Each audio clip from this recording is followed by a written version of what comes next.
Oi, eu sou Roberto e eu vou te ajudar nessa videoaula de Introdução à Análise e Ciência de Dados. Essa videoaula faz parte de uma série de vídeos produzidos pelo SIDAX Fiocruz Bahia, através do edital Fiocruz Inova Educação Recursos Educacionais.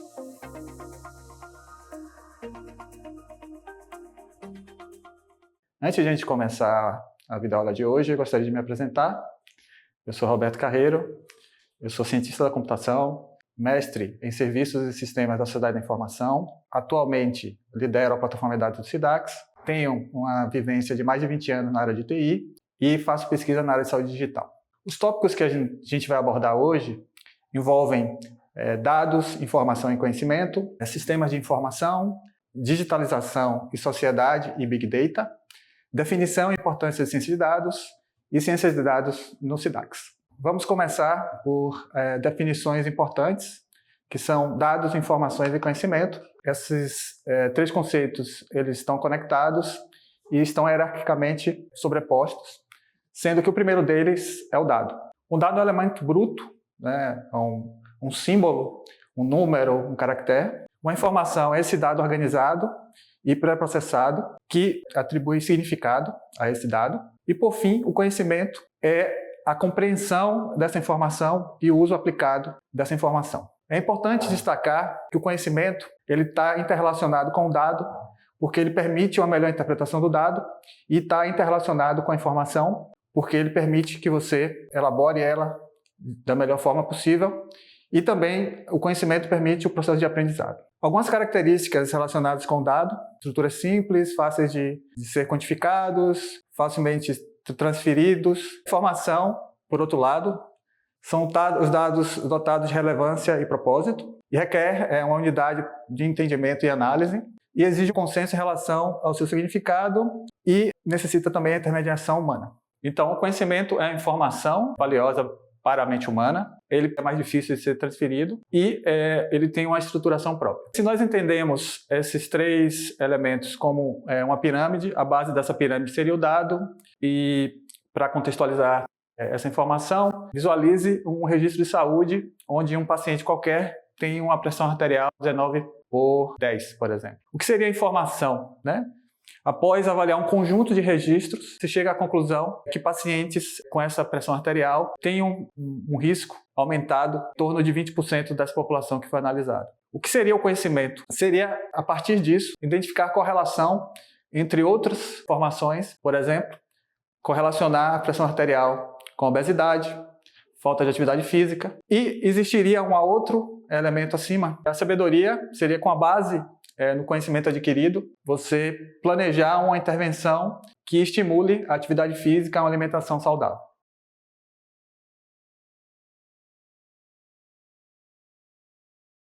Vamos agora abordar o sistema de informação. Com base na teoria geral de sistemas, o sistema é definido como um conjunto de componentes interrelacionados que operam com um objetivo comum. Vocês podem entender isso, por exemplo, na área da economia, o sistema monetário, na área da fisiologia, o sistema respiratório e assim por diante. Dentro de um sistema, você identifica alguns componentes, tá? Que são as partes individuais do sistema que interagem de forma interdependente. As interrelações, que são as conexões relacionadas com essa interação com os componentes. O objetivo comum, que esses componentes atuam para ser alcançado. As entradas e saídas, tá? Que são insumos recebidos, processados e que geram resultado. E o conjunto de transformações que ocorre no sistema. Então, de forma simplificada, podemos entender que um sistema é composto de um insumo que entra, é processado e que gera um resultado. Do ponto de vista do sistema da informação, ele agrega componentes que são pessoas, hardware, software, rede de comunicação, recursos humanos e dados, com o objetivo de produzir informação e que essa informação seja disseminada. Existe um sistema de informação específico, que é o Sistema de Informação em Saúde, que são os SIS, que é definido pela OMS como uma ferramenta essencial para o monitoramento e a coleta de dados sobre a realidade das condições da saúde da população. Particularmente nos interessa o Sistema de Informação em Saúde. Então, como foi dito, né, o Sistema de Informação em Saúde ele também tem alguns elementos que foram citados da teoria geral de sistemas anteriormente, que é a parte de coleta de dados, a parte de processamento de dados, a parte de disseminação de informações e o monitoramento e avaliação. O SUS ele é rico em sistemas de informação, apenas para citar algum deles, a gente tem o SINC, que é o Sistema de Informação sobre Mortalidade, o SINASC, que é o Sistema de Informação sobre Nascidos Vivos, o SINAM, que é o Sistema de Informação de Agravos de Notificações, e, por exemplo, também o CSIH, que é o Sistema de Informação Hospitalares. Cada um desses sistemas tem um objetivo e os componentes que integram ele buscam um objetivo comum, que nesse caso está relacionado com o monitoramento, avaliação, prevenção, manutenção da saúde da população brasileira.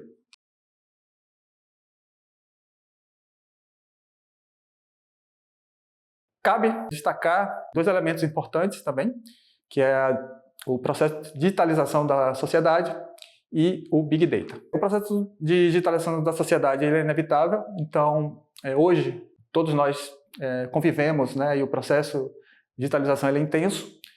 Podemos dizer que a gente tem um avatar de zeros e uns de nós mesmos. Então, esse processo resulta em um fenômeno, né, que é o grande volume de dados que se produz. E esse grande volume de dados é comumente conhecido como Big Data. Se nós avaliarmos 5 características principais do Big Data, nós vamos ter o volume, né, ou seja, a quantidade de dados que é produzido, a velocidade, ou seja, esses dados são produzidos de forma muito rápida, e cada vez mais rápida, a partir do momento que a gente entra mais no processo de digitalização da sociedade.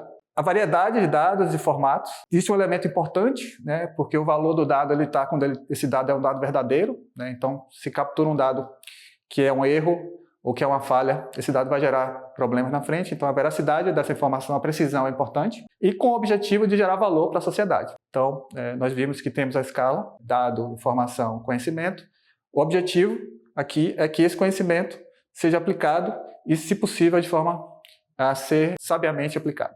Nesse contexto, na área da saúde, mais recentemente, há uma tentativa da Organização Mundial da Saúde de criar taxonomias e estruturar um conjunto de elementos relacionados com a tecnologia digital aplicada à saúde e ao bem-estar, e esse nome que foi dado é conhecido como saúde digital. A saúde digital tem várias dimensões: e-health, saúde móvel, telemedicina, big data e analítica, inteligência artificial que está em voga muito atualmente, os dispositivos móveis e os sensores e elementos que permitem conectar todos eles, que é a parte de interoperabilidade.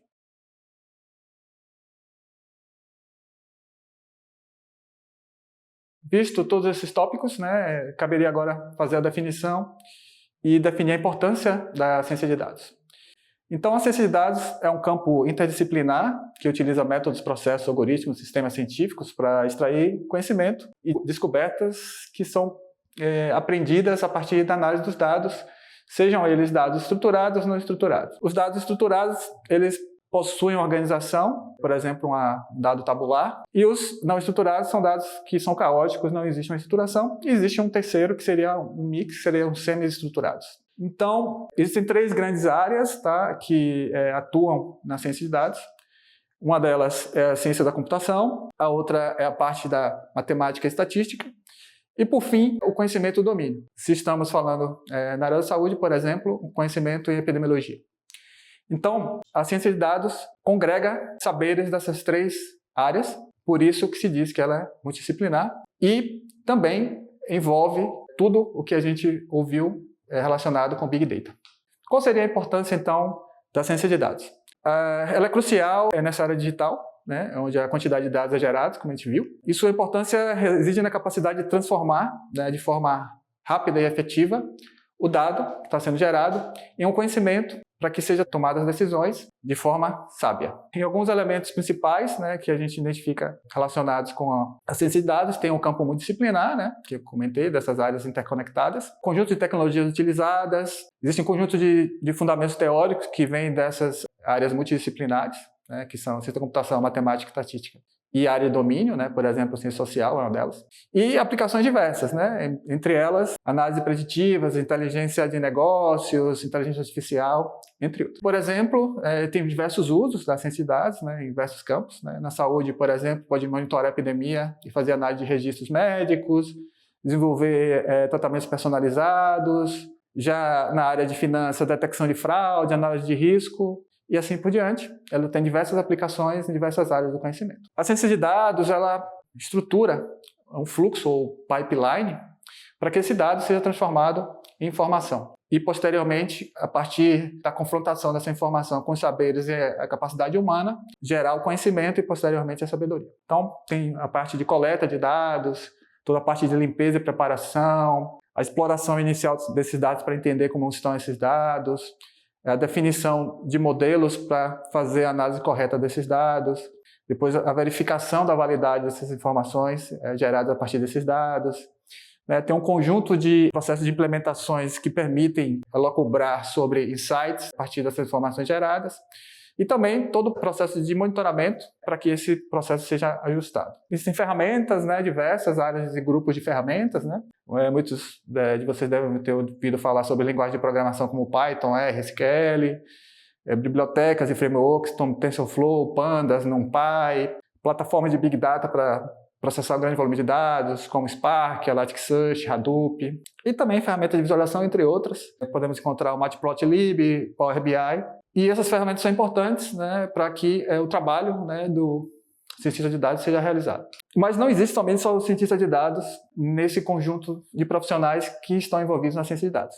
O cientista de dados é um deles, mas existem engenheiros de dados que são mais focados nas infraestruturas e nos pipelines de dados. Existe o analista de dados, que é mais voltado para a interpretação da informação que surge do tratamento do dado. Existe engenheiro de aprendizagem de máquina ou engenheiro de inteligência artificial mais recentemente. Arquiteto de dados, que define estruturas de dados para, de forma ótima e de forma rápida, acessar esse dado. E a questão toda também é relacionada com visualização dos dados. Então, existe um conjunto de profissionais envolvidos na ciência de dados.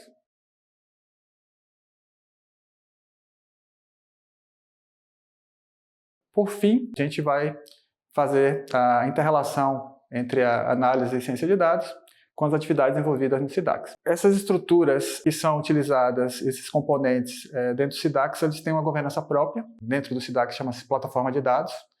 E essa plataforma de dados é composta por áreas técnicas e tecnológicas que trabalham ao redor do dado para que esse dado chegue a gerar informação para que seja produzido conhecimento a partir das pesquisas desenvolvidas no SIDAX. Então, essas áreas tecnológicas elas envolvem a curadoria de dados, a parte de produção de dados, a parte de tecnologia da informação, segurança da informação e visualização de dados. Entendendo que os componentes estão interrelacionados, como nós vimos, para que essa plataforma de dados funcione como foi desenhada no SIDAX de forma correta e harmônica e que a gente tenha uma produção eficaz e eficiente de dados para pesquisa, elas precisam estar interconectadas e um fluxo contínuo precisa ser definido. Como vocês sabem, um dos principais insumos trabalhados no âmbito do SIDAX são dados de rotina, ou dados administrativos. Então, nós obtemos esses dados brutos desses sistemas de informação e, através de um conjunto de transformações desses dados, nós construímos estruturas, nesse caso, mais específicas na área da saúde, vinculadas à parte de epidemiologia, que são as coortes, e a partir dessas coortes a gente produz conhecimento em diversas áreas, diversos tópicos de interesse do SIDAX. Então, esses dados têm diversa natureza, desde dado pessoal identificado, que nós utilizamos somente num momento específico para fazer o enriquecimento desse dado ou o linkage desse dado, que tem, além disso, informações sobre o indivíduo e as suas condições de saúde. Nós temos também informação sobre dados sociais, ambientais e climáticos, que tem outra natureza, não envolve dados pessoais. E o que a gente tenta é juntar ambas as coisas e ter um olhar especial para o âmbito das políticas, sejam elas sociais, de saúde, ambientais ou de mudanças climáticas, e entender o impacto que essas intervenções geram nas políticas e que têm que ser aprimoradas e ser redirecionadas, ou o contrário, o que é que essas políticas geram de impacto nas condições de saúde, principalmente, que é o nosso interesse. Por trabalhar com dados pessoais, para essa parte de conexão dos dados, para enriquecer e produzir um conhecimento de mais alto nível e que permita resolver problemas mais complexos, a gente tem uma estrutura de camadas, que a gente procura proteger esse dado, e à medida que esse dado vai descaracterizando essa informação pessoal, a gente vai diminuindo o número de controles, até chegar ao ponto de esse dado ser um dado disponível de forma aberta. Então, caberia comentar rapidamente que a gente trabalha com um framework de segurança que, além da segurança, preza muito pela privacidade. Um dos elementos que, de alguma forma, fortalece esse framework de segurança e privacidade é a nossa sala segura. É um ambiente desconectado, sem internet, com rígidos protocolos de acesso, onde não existe conexão à rede nem à internet e onde os dados identificados são depositados e guardados com toda a segurança e onde são manipulados. Esse dado somente sai dessa sala segura, desidentificados ou anonimizados, para atender os projetos de pesquisa da SIDAX. E também, mesmo assim, vai para um ambiente seguro de pesquisa. Conhecido internacionalmente, com certos padrões de aderência, um ambiente confiável de pesquisa, ele deveria possuir os projetos seguros, ou seja, o projeto está adequado, está sendo monitorado, tem parecer de ética, as pessoas que estão tendo acesso à cidade estão vinculadas a esse projeto de pesquisa, foram treinadas, entendem o risco que está existindo, né, ao acessar esses dados. Os dados são seguros em si, como eu comentei, eles já são transferidos de forma anonimizada ou pseudonimizada para fazer essas análises, proporcional à necessidade de responder uma questão específica, então toda a estrutura de dados não é entregue para uma pesquisa, é somente um recorte que atende àquela pesquisa. As configurações desses ambientes onde esses dados são colocados, eles são auditáveis e são garantidas que são seguras. E, finalmente, as saídas, né, os produtos dos pesquisadores, que, em sua essência, né, são tabelas ou gráficos, eles possam ser retirados mediante uma inspeção. Para que tudo isso acontecesse, nós, por boa prática, utilizamos infraestruturas próprias, né? Então a gente tem anexo ao nosso escritório aqui no Parque Tecnológico um data center, onde a gente alberga toda essa infraestrutura computacional e de software, e onde as equipes da plataforma de dados interagem com os pesquisadores. Existem diversas infraestruturas, cada uma para um propósito específico, então existe infraestrutura só acessível desde a sala segura, ambientes de análise variados, mas que implementam esse conceito de ambientes confiáveis de pesquisa, entre outros. Essencialmente, a gente desenvolve as soluções, desenha a arquitetura, porque a gente trabalha com problemas complexos e às vezes nós temos que fazer a engenharia para conectar o quebra-cabeças e desenvolver as soluções específicas. Cabe destacar que, por envolver, né, esses dois lados, a ciência de dados, uma parte de informática conectadas, né? Então a ciência de dados não se preocupa tanto com as infraestruturas e com as soluções, e a informática sim. A junção desses dois campos vem a derivar em uma especificidade da ciência de dados, que é o que nós entendemos que o SIDAX se enquadra, que é uma ciência de dados populacional. É uma ciência de dados sobre pessoas. Então, mais uma vez, multidisciplinar, voltado para a obtenção de informação a nível populacional e vem oriundo, né, da integração e análise de dados individuais, como foi comentado, em diversos contextos desses dados, né, sejam sociais, econômicos, biológicos e ambientais. Nessa videoaula, nós vimos os seguintes tópicos: dados, informação e conhecimento, sistemas de informação, digitalização da sociedade e Big Data, definição e importância da ciência de dados e ciência de dados no SIDAX. Não se esqueça de acessar os materiais complementares que são muito importantes.